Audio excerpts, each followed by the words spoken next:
قد يأتي ضوء النصر من خلف الغيوم، وينام كل معذب عيناه لم تحصى بنوم،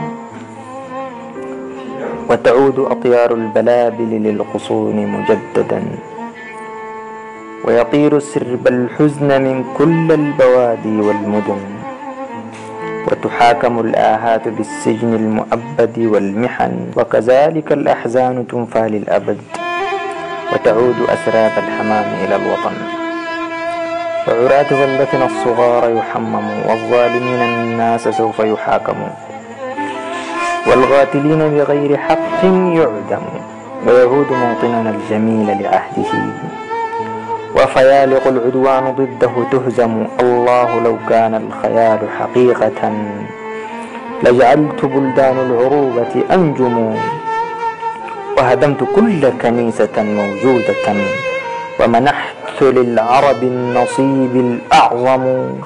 الله لو كان الخيال حقيقة لكتبت كل قصائدي ملهوفة، ونسجت من فكري بيوتا تلهم، وغزوت بالأفكار كل دويلة، وجعلت في شعري لقاة تفهم.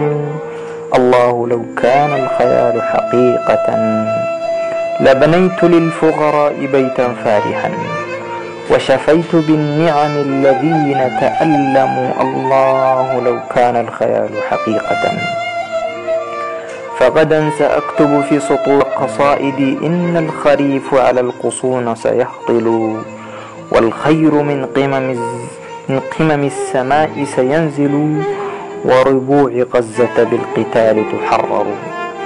الله لو كان الخيال حقيقة لجعلت كل الكون يسجد للإله، وديننا الإسلام من فوق الرؤوس سيحمل، لكن خيالي لن يكون حقيقة، لكن خيالي لن يكون حقيقة.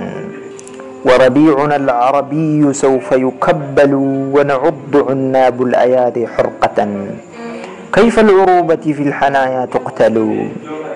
هذا سؤالي للبقايا من العرب، للكاظمين الغيظ إني أسأل: أين الفوارس؟ أين جند بلادنا؟ يا صلاح الدين أنهض، فالعروبة تعدم، شرف العروبة تبيع دون مقابل، وصوامع العصر القديم تهدم. الله لو كان الخيال حقيقة لبنيت جيشا يأبى أن يستسلموا. أين العرب؟ أين العرب؟ عصر العروبة في بلادي قد ذهب، لولا عمامات تلف رؤوسهم ما كنت أحسب أنهم عرب.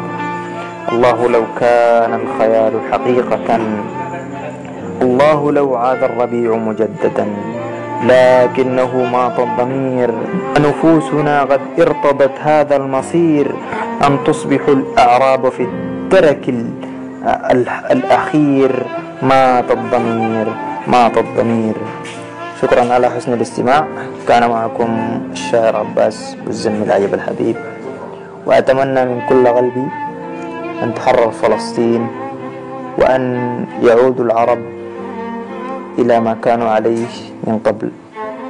هذا كل ما أتمناه. ولتحيا القدس، ولتعيش فلسطين حرة أبية دون أي استغلال واستبداد. نحن معك يا فلسطين بكل شيء، نفديك، سوف نفديك بدماءنا وبأرواحنا حتى النهاية.